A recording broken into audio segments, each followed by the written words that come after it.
अस्सलामु अलैकुम वरहमतुल्लाहि वबरकातुहू। एक दोस्त ने पूछा था कि अपनी सास को माँ कहना और ऐसे ही बहू को अपनी बेटी कहना शरअन दुरुस्त है या नहीं है।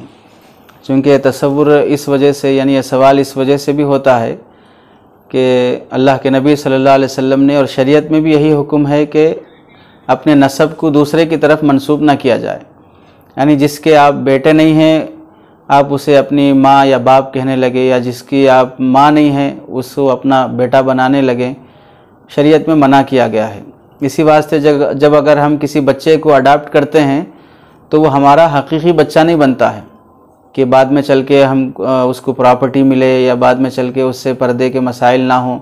ऐसा नहीं होगा जब तक कि उस बच्चे को हम दूध पिलाकर अपना बच्चा या रज़ाई माँ बनने की, रज़ाई बेटा बनने की कैफियत नहीं होगी, उस वक्त तक वो हमारा हकीकी बच्चा नहीं बनता। तो इस तरह सास को माँ कहने में अपनी असल माँ के अलावा किसी और को माँ कहा जा रहा है, और ऐसे ही बहू को बेटी कहने में किसी और की बेटी को अपनी बेटी कहा जा रहा है। इस वजह से सवाल पैदा होता है क्या इस तरह हम इस नाम से और इस लक़ब से पुकार सकते हैं या नहीं कर सकते हैं। तो इसमें देखिए, सास भी और खुसर भी एक दर्जे के माँ बाप होते हैं। एक है इंसान के हकीकी माँ बाप जिनसे वो पैदा हुआ है, और दूसरे होते हैं मजाजी माँ बाप जिनकी तरफ बाप बेटे की निस्बत की जाती है। तो शादी के बाद हमारी बीवी के माँ बाप वो हमारे मजाजी माँ बाप होते हैं, और ऐसे ही हमारे माँ बाप हमारी बीवी के लिए मजाजी माँ बाप होते हैं। तो जैसे हम अपने हकीकी माँ बाप को अब्बू अम्मी कह के बुलाते हैं, ऐसे ही अपने मजाजी माँ बाप को अब्बू अम्मी कह के बुलाने में कोई हरज नहीं है। उससे मोहब्बत भी बढ़ती है माँ बाप के दरमियान में, और माँ बेटी के दरमियान में, बाप बेटे के दरमियान में जो रिश्ता होता है उल्फत का, मोहब्बत का, शफ़क़त का, खिदमत का, अदब व एहतराम का, वो चीज़ें भी उसमें उभर के आती हैं। इस वास्ते अगर कोई बहू अपनी सास को माँ कहती हो और सास अपनी बहू को बेटी कहती हो और कह के पुकारती हो तो कोई मना नहीं है, हरज नहीं है। ये इस दायरे में नहीं आएगा कि जिसके नसब नहीं है उसकी तरफ अपने को मंसूब किया जा रहा है, गैर माँ बाप की तरफ अपना नसब कायम किया जा रहा है, और जिसे शरीयत में मना किया गया है उस दायरे में ये चीज़ नहीं आएगी।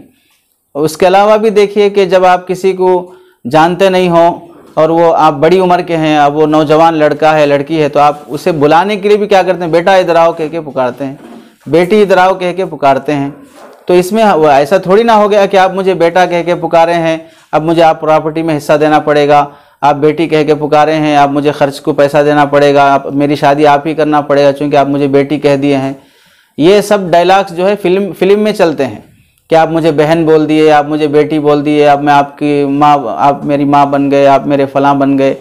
ये सब चीज़ें पैसा कमाने के लिए इसे एक्शन और डायलॉग के तौर पर तो यूज़ कर सकते हैं, लेकिन हकीकी और रियल लाइफ में सिर्फ बेटा कह देने से कोई हकीकी बेटा नहीं बन जाता, बेटी कह देने से वो हकीकी बेटी नहीं बन जाती, और ये हकीकी माँ बाप नहीं बनते हैं।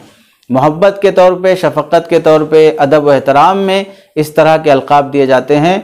दारुल उलूम देवबंद का भी फतवा है और दीगर दारुल इफ्ता में भी यह सवाल किया गया था। तो इस तरह के रिश्ते लगाकर पुकारने में कोई हरज नहीं है, इससे निकाह में भी कोई फ़र्क नहीं पड़ेगा और नसब में भी कोई फ़र्क नहीं पड़ेगा, और शरअन ये बात मना भी नहीं है।